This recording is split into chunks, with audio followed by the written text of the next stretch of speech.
11/4/26 പ്രഭാതമുരളി ഈശ്വരീയ മഹാവാക്യം മധുബൻ. അന്തർമുഖിയായ കുട്ടികളെ, ജ്ഞാനരൂപ അവസ്ഥയിലിരുന്ന് ഈ മഹാവാക്യങ്ങളെ ധാരണ ചെയ്യൂ. അപ്പോൾ തൻ്റെയും അന്യ ആത്മാക്കളുടെയും മംഗളം ചെയ്യുവാൻ സാധിക്കും. ദാദിമാരുടെ ഡയറിയിൽ നിന്നും. ഓരോ പുരുഷാർത്ഥികളായ കുട്ടികളും ആദ്യം അന്തർമുഖ അവസ്ഥ തീർച്ചയായും ധാരണ ചെയ്യേണ്ടതുണ്ട്. അന്തർമുഖതയിൽ വളരെയധികം മംഗളം അടങ്ങിയിട്ടുണ്ട്. ഈ അവസ്ഥയിലൂടെ മാത്രമേ അചഞ്ചലവും സ്ഥിരവും ക്ഷമ, വിനയചിത്തം തുടങ്ങിയ ദൈവിക ഗുണങ്ങളുടെ ധാരണ ഉണ്ടാവുകയുള്ളൂ. ഒപ്പം സമ്പൂർണ്ണ ജ്ഞാനമയ അവസ്ഥ പ്രാപ്തമാവുകയുള്ളൂ. അന്തർമുഖം അല്ലാത്തത് കാരണം ആ സമ്പൂർണ്ണ ജ്ഞാനരൂപ അവസ്ഥ പ്രാപ്തമാകുന്നില്ല. കാരണം എന്തെല്ലാം മഹാവാക്യങ്ങൾ മുന്നിലിരുന്ന് കേട്ടാലും അഥവാ അതിൻ്റെ ആഴത്തിൽ പോയി ഗ്രഹിക്കുന്നില്ലെങ്കിൽ കേവലം ആ മഹാവാക്യങ്ങളെ കേട്ട് റിപ്പീറ്റ് ചെയ്യുക മാത്രമാണ് എങ്കിൽ ആ മഹാവാക്യം വാക്യങ്ങളായി പോകുന്നു. ജ്ഞാനരൂപ അവസ്ഥയിലിരുന്ന് കേൾക്കാത്ത മഹാവാക്യങ്ങൾ ഏതാണോ ആ മഹാവാക്യങ്ങളിൽ മായയുടെ നിഴൽ പതിയുന്നു. ഇപ്പോൾ ഇങ്ങനെയുള്ള മായയുടെ അശുദ്ധ വൈബ്രേഷനാൽ നിറഞ്ഞ മഹാവാക്യങ്ങൾ കേട്ട് കേവലം റിപ്പീറ്റ് ചെയ്യുന്നതിലൂടെ തൻ്റെ സഹിതം മറ്റുള്ളവരുടെ മംഗളം ഉണ്ടാകുന്നതിന് പകരം അമംഗളം ഉണ്ടാകുന്നു. അതിനാൽ ഹേ കുട്ടികളെ, പൂർണ്ണമായും അന്തർമുഖിയായി മാറൂ. താങ്കളുടെ ഈ മനസ്സ് ക്ഷേത്രം പോലെയാണ്. ഏതുപോലെ ക്ഷേത്രത്തിൽ നിന്നും സദാ സുഗന്ധം വരുന്നു, ഇതേപോലെ മനസ്സാകുന്ന ക്ഷേത്രം എപ്പോഴാണോ പവിത്രമാകുന്നത് അപ്പോൾ സങ്കല്പവും പവിത്രമായത് എമർജാകുന്നു. ഏതുപോലെ ക്ഷേത്രത്തിൽ കേവലം പവിത്രമായ ദേവീ ദേവതമാരുടെ ചിത്രമാണ് വയ്ക്കാറുള്ളത്, അല്ലാതെ അസുരന്മാരുടേതല്ല. ഇതേപോലെ കുട്ടികളായ നിങ്ങൾ തൻ്റെ മനസ്സ് അഥവാ ഹൃദയമാകുന്ന ക്ഷേത്രത്തെ സർവ ഈശ്വരീയ ഗുണങ്ങളുടെ മൂർത്തികളാൽ അലങ്കരിക്കൂ. ആ ഗുണങ്ങളാണ് നിർമോഹം, നിർലോഭം, നിർഭയം, ക്ഷമ, നിരഹങ്കാരം തുടങ്ങിയവ.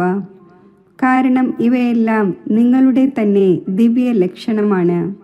കുട്ടികളായ നിങ്ങൾക്ക് തൻ്റെ മനസ്സാകുന്ന ക്ഷേത്രത്തിൽ പ്രകാശപൂർണം, അതായത് സമ്പൂർണ്ണ ശുദ്ധമാക്കേണ്ടതുണ്ട്. എപ്പോഴാണോ മനസ്സാകുന്ന ക്ഷേത്രം പ്രകാശപൂർണം ആകുന്നത് അപ്പോൾ തന്നെയാണ് തൻ്റെ പ്രകാശപൂർണവും പ്രിയപ്പെട്ടതുമായ വൈകുണ്ഠ ദേശത്തിലേക്ക് പോകാൻ സാധിക്കുന്നത്. അതിനാൽ ഇപ്പോൾ തൻ്റെ മനസ്സിനെ പ്രകാശപൂർണം ആക്കുന്നതിൻ്റെ പ്രയത്നം ചെയ്യേണ്ടതുണ്ട്. ഒപ്പം മനസ്സ് സഹിതം വികാരി കർമ്മേന്ദ്രിയങ്ങളെ വശത്താക്കേണ്ടതുണ്ട്. എന്നാൽ കേവലം തൻ്റേതല്ല, മറിച്ച് അന്യരെ പ്രതിയും ഈ ദിവ്യ സർവീസ് ചെയ്യേണ്ടതുണ്ട്. സർവീസിൻ്റെ അർത്ഥം വാസ്തവത്തിൽ അതിസൂക്ഷ്മവും മഹീനവുമാണ്. ആരുടെയെങ്കിലും തെറ്റുകളെ കേവലം ജാഗ്രത വരുത്തുക എന്ന തലം വരെയാണ് സർവീസ് എന്നല്ല. പക്ഷേ അല്ല, അവർക്ക് സൂക്ഷ്മ രീതിയിൽ തൻ്റെ യോഗത്തിൻ്റെ ശക്തി എത്തിച്ച് അവരുടെ അശുദ്ധ സങ്കല്പത്തെ ഭസ്മമാക്കണം. ഇതുതന്നെയാണ് സർവോത്തമമായ സത്യമായ സർവീസ്. അതിനോടൊപ്പം തൻ്റെ മേലും അറ്റൻഷൻ വയ്ക്കേണ്ടതുണ്ട്. കേവലം വാക്കിലൂടെയോ കർമ്മത്തിലൂടെയോ മാത്രമല്ല, മറിച്ച് മനസ്സിൽ പോലും ഏതെങ്കിലും അശുദ്ധ സങ്കല്പം ഉൽപ്പന്നമാകുന്നു എങ്കിൽ അതിൻ്റെ വൈബ്രേഷൻ അന്യരുടെ അടുത്തെത്തി സൂക്ഷ്മ രീതിയിൽ അമംഗളം ചെയ്യുന്നു. അതിൻ്റെ ഭാരം സ്വയം തൻ്റെ മേൽ വരുന്നു. അതേ ഭാരം ബന്ധനമായി മാറുകയും ചെയ്യുന്നു. അതിനാൽ കുട്ടികളെ, സ്വയം ജാഗ്രതയോടെയിരിക്കൂ. പിന്നെ അന്യരെ പ്രതി അതേ ദിവ്യ സർവീസ് ചെയ്യൂ.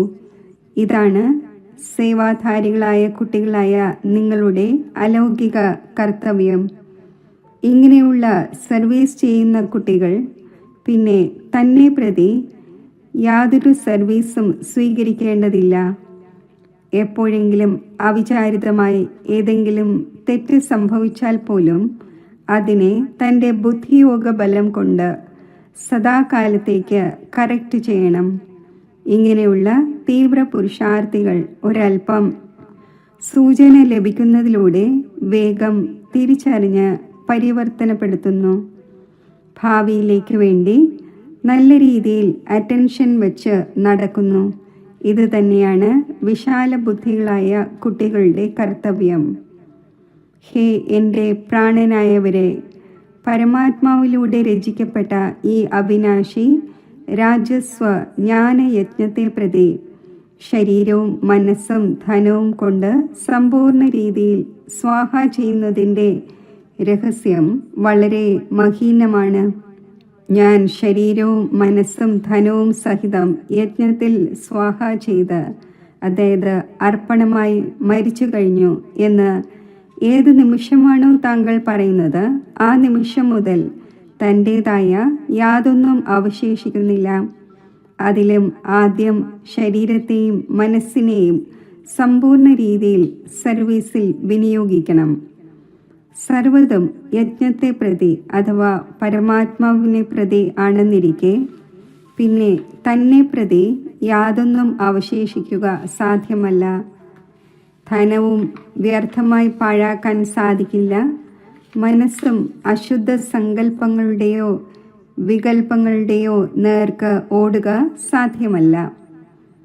കാരണം പരമാത്മാവിന് അർപ്പിച്ചു കഴിഞ്ഞു. പരമാത്മാവാണെങ്കിൽ ശുദ്ധവും ശാന്ത സ്വരൂപവും തന്നെയാണ്. ഈ കാരണത്താൽ അശുദ്ധ സങ്കല്പം സ്വതവേ ശാന്തമാകുന്നു. അഥവാ മനസ്സിനെ മായയുടെ കയ്യിൽ നൽകുകയാണെങ്കിൽ മായ വെറൈറ്റി രൂപമുള്ള ഒന്നായത് കാരണം അനേകം പ്രകാരത്തിലുള്ള വികൽപ്പം ഉൽപ്പന്നമാക്കി മനസ്സാകുന്ന കുതിരയുടെ മേൽ വന്ന് സവാരി ചെയ്യുന്നു. അഥവാ ഏതെങ്കിലും കുട്ടികൾക്ക് ഇപ്പോൾ വരെയും സങ്കല്പ വികൽപ്പങ്ങൾ വരുന്നു എങ്കിൽ മനസ്സിലാക്കണം, ഇപ്പോൾ മനസ്സ് പൂർണ്ണ രീതിയിൽ സ്വാഹ ആയിട്ടില്ല. അതായത് ഈശ്വരീയ മനസ്സ് ഉണ്ടായിട്ടില്ല. അതിനാൽ ഹേ സർവത്യാഗികളായ കുട്ടികളെ, ഈ ഗുഹ്യ രഹസ്യങ്ങളെ മനസ്സിലാക്കി കർമ്മം ചെയ്യുമ്പോഴും സാക്ഷിയായി സ്വയം തന്നെ നോക്കി വളരെ ജാഗ്രതയോടെ നടക്കണം. സ്വയം ഗോപി വല്ലഭൻ തൻ്റെ പ്രിയപ്പെട്ട ഗോപഗോപികമാരായ നിങ്ങൾക്ക് മനസ്സിലാക്കിച്ചു തരികയാണ്, നിങ്ങൾ ഓരോരുത്തരുടെയും വാസ്തവിക സത്യമായ സ്നേഹം ഏതൊന്നാണ്. ഹേ പ്രാണനായവരെ, നിങ്ങൾ അന്യോന്യമുള്ള സ്നേഹം നിറഞ്ഞ മുന്നറിയിപ്പുകൾ സ്വീകരിക്കണം. കാരണം പുഷ്പം എത്ര പ്രിയപ്പെട്ടതായിരിക്കുമോ അത്രയും തന്നെ ശ്രേഷ്ഠമായിരിക്കും പരിപാലനം. പുഷ്പത്തെ വാല്യുബിൾ ആക്കുന്നതിനായി പൂന്തോട്ടക്കാരന് മുള്ളുകളിൽ നിന്നും മാറ്റേണ്ടി തന്നെ വരുന്നു. അതേപോലെ നിങ്ങൾക്കും എപ്പോഴാണോ ആരെങ്കിലും മുന്നറിയിപ്പ് നൽകുന്നത്, അപ്പോൾ മനസ്സിലാക്കണം, അവർ എൻ്റെ പാലന ചെയ്തു, അതായത് എൻ്റെ സർവീസ് ചെയ്തു. ആ സർവീസിന് അഥവാ പാലനയ്ക്ക് റിഗാർഡ് നൽകണം. ഇതുതന്നെയാണ് സമ്പൂർണമാകുന്നതിനുള്ള യുക്തി. ഇതുതന്നെയാണ് ജ്ഞാനസഹിതമായ ആന്തരിക സത്യമായ സ്നേഹം. ഈ ദിവ്യ സ്നേഹത്തിൽ അന്യോന്യം വളരെയധികം റിഗാർഡ് ഉണ്ടായിരിക്കേണ്ടത് ആവശ്യമാണ്. ഓരോ കാര്യത്തിലും ആദ്യം സ്വയം തനിക്ക് തന്നെ ജാഗ്രത വരുത്തണം. ഇതുതന്നെയാണ് വിനയചിത്തമായ അതിമധുരമായ അവസ്ഥ. ഇങ്ങനെ സ്നേഹപൂർവം നടക്കുന്നതിലൂടെ നിങ്ങൾക്ക് ഇവിടെ തന്നെ ആ സത്യയുഗത്തിൻ്റെ സുന്ദരമായ ദിവസങ്ങൾ ആന്തരികമായി അനുഭവപ്പെടും. അവിടെ ഈ സ്നേഹം നാച്ചുറലായി ഉണ്ടായിരിക്കും. എന്നാൽ ഈ സംഗമത്തിൻ്റെ സ്വീറ്റസ്റ്റ് സമയത്തിൽ പരസ്പരം സേവനം ചെയ്യുന്നതിനു വേണ്ടിയുള്ള അതിമധുരമായ രമണീകമായ സ്നേഹമാണ്. ഈ ശുദ്ധ സ്നേഹമാണ് ജഗത്തിൽ പാടപ്പെട്ടിട്ടുള്ളത്. നിങ്ങൾ ഓരോ ചൈതന്യ പുഷ്പങ്ങളും ഓരോ നിമിഷവും ഹർഷിതമുഖരായി ഇരിക്കണം. കാരണം നിശ്ചയബുദ്ധി ആയത് കാരണം നിങ്ങളുടെ സിരകളിൽ സമ്പൂർണ്ണ ഈശ്വരീയ ശക്തി ഉൾക്കൊള്ളപ്പെട്ടിരിക്കുകയാണ്. ഇങ്ങനെയുള്ള ആകർഷണ ശക്തി അതിൻ്റെ ദിവ്യ അത്ഭുതം തീർച്ചയായും പുറത്തെടുക്കുന്നു. ഇതുപോലെ ചെറിയ നിഷ്കളങ്കരായ കുട്ടികൾ ശുദ്ധവും പവിത്രവും ആയത് കാരണം സദാ പുഞ്ചിരിച്ചുകൊണ്ടിരിക്കുന്നു. അവരുടെ രമണീയ സ്വഭാവത്തിലൂടെ എല്ലാവരെയും വളരെയധികം ആകർഷിക്കുന്നു.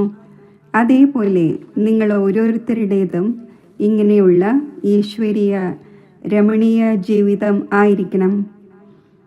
ഇതിനുവേണ്ടി നിങ്ങൾ ഏതെങ്കിലും യുക്തിയോടെ തൻ്റെ ആസുരീയ സ്വഭാവങ്ങളുടെ മേൽ ജയം പ്രാപ്തമാക്കണം. ആരെങ്കിലും ക്രോധമാകുന്ന വികാരത്തിന് വശപ്പെട്ട് എൻ്റെ മുന്നിൽ എപ്പോഴെങ്കിലും വരുന്നതായി കാണുകയാണെങ്കിൽ അവരുടെ മുന്നിൽ ജ്ഞാനരൂപമായി ബാല്യത്തിലെ മധുരമായ രീതിയോടെ പുഞ്ചിരിച്ചു കൊണ്ടിരിക്കൂ. അപ്പോൾ അവർ സ്വയം ശാന്തചിത്തരാകും. അതിനർത്ഥം വിസ്മൃതി സ്വരൂപത്തിൽ നിന്നും സ്മൃതിയിലേക്ക് വരും. അവർക്ക് മനസ്സിലായില്ലെങ്കിൽ പോലും സൂക്ഷ്മ രീതിയിലൂടെ അവരുടെ മേൽ ജയം നേടി അധികാരിയായി മാറണം. ഇതുതന്നെയാണ് അധികാരിയുടെയും ബാലകന്റെയും സർവോന്നത ശിരോമണി വിധി. ഈശ്വരൻ ഏതുപോലെ സമ്പൂർണ്ണ ജ്ഞാനരൂപമാണോ അതേപോലെ സമ്പൂർണ്ണ സ്നേഹരൂപവുമാണ്. ഈശ്വരനിൽ 2 ക്വാളിറ്റീസും അടങ്ങിയിട്ടുണ്ട്. എന്നാൽ ഫസ്റ്റ് ജ്ഞാനം, സെക്കൻഡ് സ്നേഹം. അഥവാ ആരെങ്കിലും ആദ്യം ജ്ഞാനരൂപം ആകുന്നതിന് പകരം കേവലം സ്നേഹരൂപമായി മാറുകയാണെങ്കിൽ ആ സ്നേഹം അശുദ്ധമായ കണക്കിലേക്ക് കൊണ്ടുപോകുന്നു. അതിനാൽ സ്നേഹത്തെ മെർജ് ചെയ്ത് ആദ്യം ജ്ഞാനരൂപമായി ഭിന്ന ഭിന്ന രൂപങ്ങളിൽ വന്ന മായയുടെ മേൽ ജയം നേടിയ ശേഷം പിന്നീട് സ്നേഹരൂപം ആകണം. അഥവാ ജ്ഞാനമില്ലാതെ സ്നേഹത്തിലേക്ക് വന്നുവെങ്കിൽ എവിടെയെങ്കിലും വിചലിതവും ആയിപ്പോകും. ഏതുപോലെ അഥവാ ആരെങ്കിലും ജ്ഞാനരൂപം ആകുന്നതിന് പകരം ധ്യാനത്തിലേക്ക് പോവുകയാണ് എങ്കിൽ പലപ്പോഴും മായയിൽ കുടുങ്ങിപ്പോകുന്നു. അതിനാൽ ബാബ പറയുന്നു, കുട്ടികളെ, ഈ ധ്യാനവും ഒരു നൂലിൻ്റെ ചങ്ങലയാണ്. എന്നാൽ ജ്ഞാനരൂപം ആയതിനു ശേഷം ധ്യാനത്തിലേക്ക് പോവുകയാണെങ്കിൽ അതി ആഹ്ലാദത്തിൻ്റെ അനുഭവം ഉണ്ടാകുന്നു.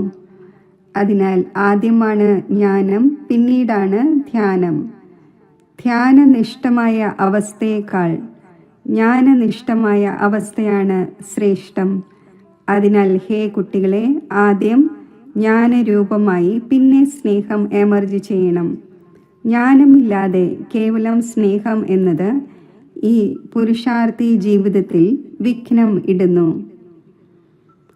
സാക്ഷി സ്ഥിതിയുടെ അവസ്ഥ അതിമധുരവും രമണീകവും സുന്ദരവുമാണ്. ഈ അവസ്ഥയുടെ മേൽ തന്നെയാണ് മുന്നോട്ടുള്ള ജീവിതത്തിൻ്റെ മുഴുവൻ ആധാരവുമുള്ളത്. ആരുടെയെങ്കിലും അടുക്കൽ ഏതെങ്കിലും ശാരീരിക കണക്കുകൾ അനുഭവിക്കേണ്ടി വരുന്നു എന്നിരിക്കെ ആ സമയത്ത് അഥവാ അവർ സാക്ഷിയായി സുഖരൂപ അവസ്ഥയിൽ ഉപസ്ഥിതരായി അത് അനുഭവിക്കുകയാണെങ്കിൽ പാസ്റ്റ് കർമ്മങ്ങളുടെ അനുഭവം സമാപ്തമാക്കുകയും ചെയ്യുന്നു. അതിനോടൊപ്പം ഫ്യൂച്ചറിലേക്ക് വേണ്ടി സുഖത്തിൻ്റെ കണക്കും ഉണ്ടാക്കുന്നു. അപ്പോൾ ഈ സാക്ഷിഭാവത്തിൻ്റെ സുഖരൂപ അവസ്ഥ പാസ്റ്റും ഫ്യൂച്ചറും രണ്ടുമായി കണക്ഷൻ വയ്ക്കുന്നു. അപ്പോൾ ഈ രഹസ്യത്തെ മനസ്സിലാക്കുന്നതിലൂടെ എൻ്റെ ഈ സുന്ദരമായ സമയവും കേവലം കണക്കുകൾ തീർക്കുന്നതിൽ കടന്നുപോയി എന്ന് പറയുകയില്ല. അങ്ങനെയല്ല, ഇത് സുന്ദരമായ പുരുഷാർത്ഥത്തിൻ്റെ സമയമാണ്. ഈ സമയത്ത് 2 കാര്യങ്ങളും സമ്പൂർണ്ണ രീതിയിൽ സിദ്ധമാകുന്നു. ഇങ്ങനെ 2 കാര്യങ്ങളെയും സിദ്ധമാക്കുന്ന തീവ്ര പുരുഷാർത്ഥി തന്നെയാണ് അതീന്ദ്രിയ സുഖത്തിൻ്റെ അഥവാ ആനന്ദത്തിൻ്റെ അനുഭവത്തിൽ ഇരിക്കുന്നത്. ഈ വെറൈറ്റി വിരാട് ഡ്രാമയിലെ ഓരോ കാര്യത്തിലും കുട്ടികളായ നിങ്ങൾക്ക് സമ്പൂർണ്ണ നിശ്ചയം ഉണ്ടായിരിക്കേണ്ടത് ആവശ്യമാണ്. കാരണം ഈ മുൻകൂട്ടി തയ്യാറാക്കപ്പെട്ട ഡ്രാമ തീർത്തും വിശ്വസ്തമാണ്. നോക്കൂ, ഈ ഡ്രാമ ഓരോ ജീവപ്രാണിയെ കൊണ്ടും അതിൻ്റെ പാർട്ട് പൂർണ്ണ രീതിയിൽ അഭിനയിപ്പിക്കുന്നു. ആരെങ്കിലും റോങ് ആണെങ്കിൽ പോലും ആ റോങ് പാർട്ടും പൂർണ്ണ രീതിയിൽ അഭിനയിപ്പിക്കുന്നു. ഇതും ഡ്രാമയിൽ അടങ്ങിയിട്ടുള്ളതാണ്. റോങ്ങും റൈറ്റും രണ്ടും പ്ലാനിൽ അടങ്ങിയിട്ടുണ്ട് എന്നിരിക്കെ പിന്നെ ഏതെങ്കിലും കാര്യത്തിൽ സംശയമുയരുക എന്നത് ജ്ഞാനം അല്ല. കാരണം ഓരോ ആക്ടറും അവരവരുടെ പാർട്ട് അഭിനയിച്ചു കൊണ്ടിരിക്കുകയാണ്. ഏതുപോലെ സിനിമയിൽ അനേകം ഭിന്ന ഭിന്ന നാമരൂപധാരികളായ ആക്ടേഴ്സ് അവരവരുടെ ആക്ടിംഗ് ചെയ്യുന്നു. അപ്പോൾ അവരെ കാണുമ്പോൾ ചിലരോട് വെറുപ്പ് വരികയോ ചിലരോട് സന്തോഷം വരികയോ ഇങ്ങനെ ഉണ്ടാകുന്നില്ല. ഇത് ഒരു കളിയാണ് എന്നറിയാം. അതിൽ ഓരോരുത്തർക്കും അവരവരുടേതായ ഗുഡോ ബാഡോ ആയ പാർട്ട് ലഭിച്ചിട്ടുണ്ട്. അതേപോലെ തന്നെ ഈ അനാദിയായി തയ്യാറാക്കപ്പെട്ട സിനിമയെയും സാക്ഷിയായി ഏകരസ അവസ്ഥയോടെ ഹർഷിതമുഖരായി കണ്ടുകൊണ്ടിരിക്കണം. സംഘടനയിൽ ഈ പോയിന്റ് വളരെ നല്ല രീതിയിൽ ധാരണ ചെയ്യേണ്ടതുണ്ട്. അന്യോന്യം ഈശ്വരീയ രൂപത്തിൽ നോക്കണം. തിരിച്ചറിവിൻ്റെ ജ്ഞാനം എടുത്ത് സർവ ഈശ്വരീയ ഗുണങ്ങളും ധാരണ ചെയ്യണം. തൻ്റെ ലക്ഷ്യ സ്വരൂപത്തിൻ്റെ സ്മൃതിയിലൂടെ ശാന്തചിത്തം, വിനയചിത്തം, ക്ഷമ, മാധുര്യം, ശീതളത തുടങ്ങിയ സർവദൈവിക ഗുണങ്ങളും എമർജ് ചെയ്യണം. ക്ഷമയുടെ അവസ്ഥ ധാരണ ചെയ്യുന്നതിലൂടെ മുഖ്യ ഫൗണ്ടേഷൻ വെയിറ്റ് ആൻഡ് സീ, കാത്തിരുന്ന് കാണൂ. ഹേ എൻ്റെ പ്രിയ കുട്ടികളെ, വെയിറ്റ് എന്ന് ക്ഷമ ധാരണ ചെയ്യുക. സീ എന്നാൽ കാണുക. തൻ്റെ ഹൃദയത്തിനുള്ളിൽ ആദ്യം ക്ഷമയുടെ ഗുണം ധാരണ ചെയ്ത് അതിനുശേഷം പുറത്തുള്ള വിരാട ഡ്രാമയെ സാക്ഷിയായി നോക്കണം. ഏതെങ്കിലും രഹസ്യം കേൾക്കുന്നതിനുള്ള സമീപം വരുന്നതുവരെയും ക്ഷമയുടെ ഗുണം ധാരണ ചെയ്യണം. സമയം വരുമ്പോൾ ആ ക്ഷമയുടെ ഗുണത്തോടെ രഹസ്യം കേൾക്കുന്നതിൽ ഒരിക്കലും വിചലിതമാവുകയില്ല. അതിനാൽ ഹേ പുരുഷാർത്ഥികളായ പ്രാണനായവരെ, ഒരൽപ്പം നിൽക്കൂ. മുന്നോട്ട് പോയിക്കൊണ്ട് രഹസ്യങ്ങൾ കണ്ടുകൊണ്ടേ പോകൂ. ഈ ക്ഷമയുടെ അവസ്ഥയിലൂടെയാണ് മുഴുവൻ കർത്തവ്യവും സമ്പൂർണ്ണ രീതിയിൽ സിദ്ധമാകുന്നത്. ഈ ഗുണം നിശ്ചയവുമായി ബന്ധപ്പെട്ടതാണ്. ഇങ്ങനെയുള്ള നിശ്ചയബുദ്ധികൾ സാക്ഷി ദൃഷ്ടാവായി ഓരോ കളിയും ഹർഷിതമുഖത്തോടുകൂടി കാണുന്നു. ആന്തരികമായ ക്ഷമയോടെയും അചഞ്ചല ചിത്തമായും ഇരിക്കുന്നു. ഇതുതന്നെയാണ് ജ്ഞാനത്തിൻ്റെ പരിപക്വ അവസ്ഥ. അത് അന്തിമത്തിൽ സമ്പൂർണതയുടെ സമയത്ത് പ്രാക്ടിക്കലിൽ നിലനിൽക്കുന്നു. അതിനാൽ ദീർഘകാലമായി ഈ സാക്ഷി സ്ഥിതിയുടെ അവസ്ഥയിൽ സ്ഥിതി ചെയ്യുന്നതിൻ്റെ പരിശ്രമം ചെയ്യേണ്ടതുണ്ട്. ഏതുപോലെ നാടകത്തിൽ ആക്ടറിന് തനിക്ക് ലഭിച്ച പാർട്ട് പൂർണ്ണമായും അഭിനയിക്കുന്നതിന് വേണ്ടി മുൻകൂട്ടി തന്നെ റിഹേഴ്സൽ ചെയ്യേണ്ടി വരുന്നു. അതേപോലെ പ്രിയപ്പെട്ട പുഷ്പങ്ങളായ നിങ്ങൾക്കും വരാൻ പോകുന്ന ഭാരിച്ച പരീക്ഷകളിൽ യോഗബലത്തിലൂടെ പാസ്സാകുന്നതിനു വേണ്ടി മുൻകൂട്ടി തന്നെ റിഹേഴ്സൽ തീർച്ചയായും ചെയ്യേണ്ടതുണ്ട്. എന്നാൽ ദീർഘകാലമായി അഥവാ ഈ പുരുഷാർത്ഥം ചെയ്തിട്ടില്ലെങ്കിൽ ആ സമയത്ത് പരിഭ്രാന്തിയിൽ ഫെയിലായി പോകും. അതിനാൽ ആദ്യം തൻ്റെ ഈശ്വരീയ ഫൗണ്ടേഷനെ ഉറപ്പിച്ച് ദൈവിക ഗുണധാരിയായി മാറണം. ജ്ഞാനസ്വരൂപ സ്ഥിതിയിൽ സ്ഥിതി ചെയ്യുന്നതിലൂടെ സ്വതവേ ശാന്തരൂപ അവസ്ഥ ഉണ്ടാകുന്നു. എപ്പോഴാണോ ജ്ഞാനി ആത്മാക്കളായ കുട്ടികൾ ഒരുമിച്ചിരുന്ന് മുരളി കേൾക്കുന്നത്, അപ്പോൾ 4 ഭാഗത്തും ശാന്തിയുടെ അന്തരീക്ഷമുണ്ടാകുന്നു. കാരണം അവർ ഏതൊരു മഹാവാക്യം കേട്ടാലും ആന്തരികമായി ഡീപ്പായി പോകുന്നു. ഡീപ്പായി പോകുന്നത് കാരണം ആന്തരികമായി അവർക്ക് ശാന്തിയുടെ മധുരമായ അനുഭൂതി ഉണ്ടാകുന്നു. ഇപ്പോൾ ഇതിനു വേണ്ടി വിശേഷിച്ച് ഇരുന്ന് പ്രയത്നിക്കേണ്ടതില്ല. എന്നാൽ ജ്ഞാനത്തിൻ്റെ അവസ്ഥയിൽ സ്ഥിതി ചെയ്യുന്നതിലൂടെ ഈ ഗുണം അനായാസം വന്നു ചേരുന്നു. കുട്ടികളായി നിങ്ങൾ എപ്പോഴാണോ അതിരാവിലെ എഴുന്നേറ്റ് ഏകാന്തതയിൽ ഇരിക്കുന്നത്, അപ്പോൾ ശുദ്ധ വിചാരങ്ങളാകുന്ന അലകൾ ഉൽപ്പന്നമാകുന്നു.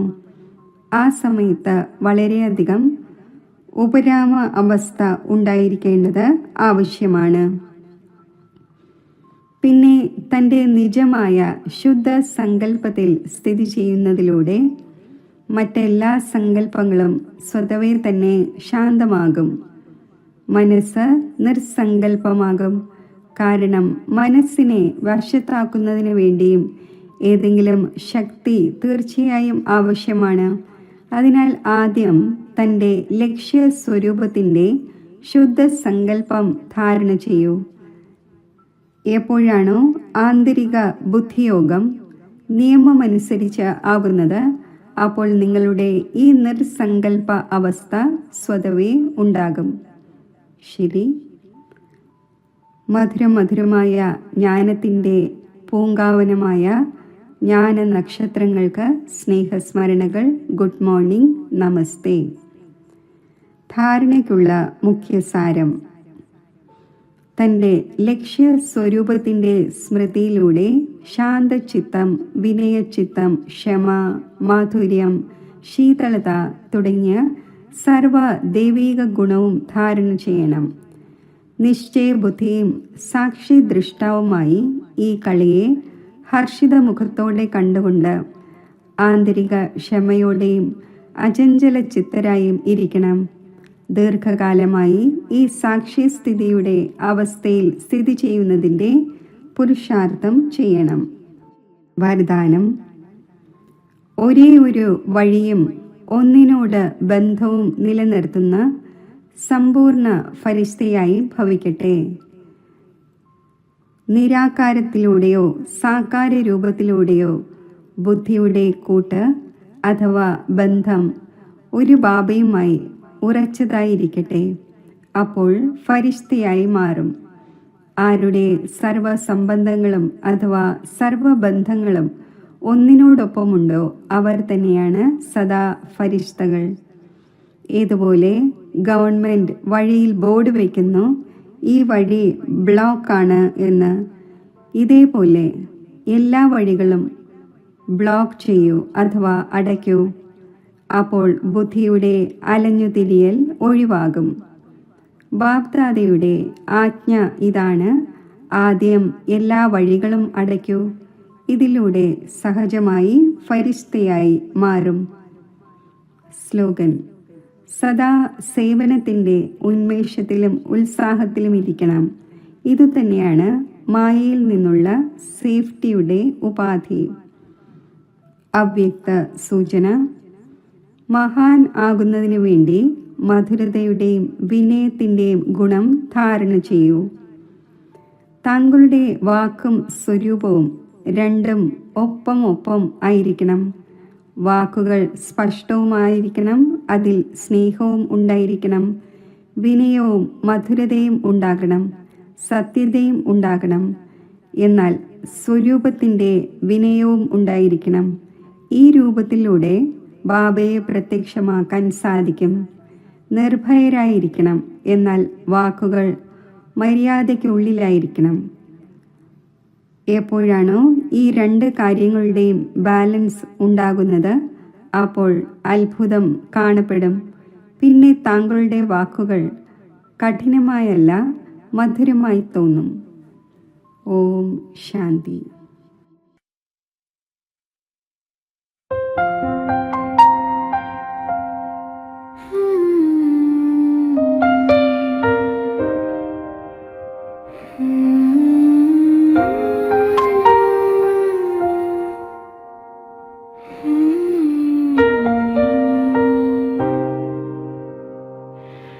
അറിയുന്നു ഞാൻ നിന്റെ സ്നേഹപ്രവാഹം, തെളിയുന്നു മനസ്സിൽ ശിവജ്യോതിരൂപം. അറിയുന്നു ഞാൻ നിന്റെ സ്നേഹപ്രവാഹം, തെളിയുന്നു മനസ്സിൽ ശിവജ്യോതിരൂപം. പാരാകെ തേടിയ സത്യം നീ, പാരിങ്കൽ വന്നൊരു സൗന്ദര്യം നീ. പാരിനെ വിണ്ണാക്കും ആത്മശില്പിനി, പാരാകെ